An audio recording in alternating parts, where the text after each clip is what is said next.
Сәлеметсіздер ме? Бүгін сіздермен ана тілі оқулығындағы жаңа сабақ 61-ші сабақ заттың атын білдіретін сөздермен танысатын боламыз. Сабақты бастамасын бұрын балалар, сендермен қызықты бір ойын ойнайықшы. Балалар, мына суретке назар аударыңдаршы. Адам, қала, зат деп тұр, е? Адамның есімін айтайықшы, мына жерде жазылған. Алпамыс. Яғни адамның атына қандай сұрақ қоямыз біз? Дұрыс айтасыңдар. Адамның атына кім деген сұрақ қоямыз. Қала, Атырау. Ал заттарға келетін болсақ, ағаш деп тұр. Қалам, яғни заттың атын білдіретін сөздер болса біз қандай сұрақ қоятын едік? Не және нелер деген сұрақ қоямыз. Дұрыс айтасыңдар. Сонымен балалар, бүгінгі өтетін біздің тақырыбымыз заттың атын білдіретін сөздер. Бүгін сендер сабақта меңгеретіндерің заттың атын білдіретін сөздермен танысасыңдар және оларды ажырата білетін боласыңдар. Жақсы балалар, заттың атын білдіретін сөздер қандай сұрақтарға жауап береді екен? Нелер, кім, кімдер. Дұрыс айтасыңдар. Мысалы, кім деген сұраққа жауап беретін? Кім? Дәрігер. Мысалы, адамның атын, яғни Бауыржан кім? Дәрігер, яғни кім екенін білу үшін біз сұрақты кім деп қоятын боламыз. Салтанат деген кім? Мұғалім. Ал не деген сұраққа жауап беретін? Заттың атын білдіретін сөздерге біз нелер деген сұрақ қоятын боламыз. Мысалы, сүт. Анам сүт әкелді. Не әкелді? Сүт әкелді.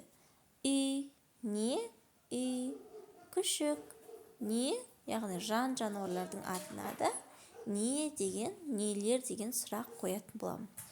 Сонымен балалар, біз заттың атын білдіретін сөздерге кім, кімдер, нелер деген сұрақ қояды екенбіз. Жарайсыңдар. Олай болса, бірінші жаттығуға назар аударайық. Мәтінді түсініп оқы. Денсаулықты сақтайық.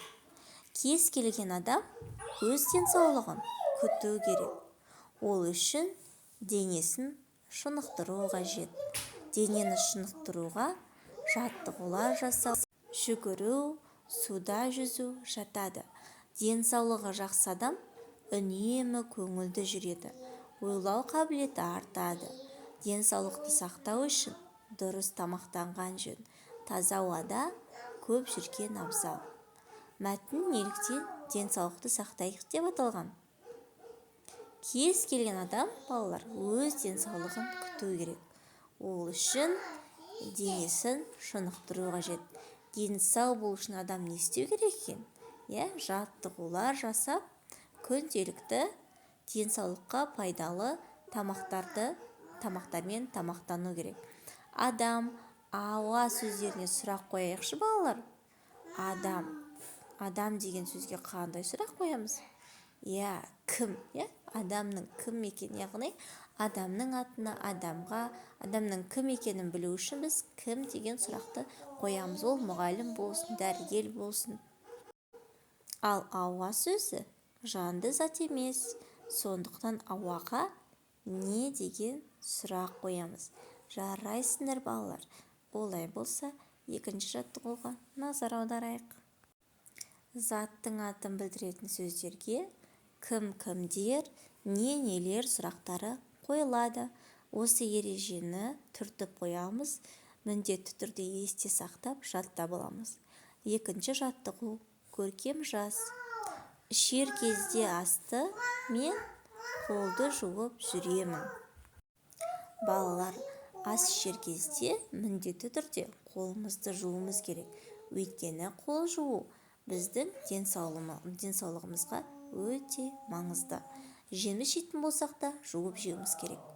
Ендеше үшінші жаттығуға қарайық. Допта жасырынған сөздерді тап, сол сөздерді қатыстырып сөйлем құра. Шымыр. Екінші сөзде спорт, күшті, және күрес деген. Осы сөздердің бірін пайдаланып сөйлем құрастырамыз. Мысалы, спорт денсаулық кепілі. Келесі сабақта кездескенше назар салып тыңдағандарыңызға рахмет. Менің каналыма тіркеліп комментарий қалдыруды ұмытпаңыздар.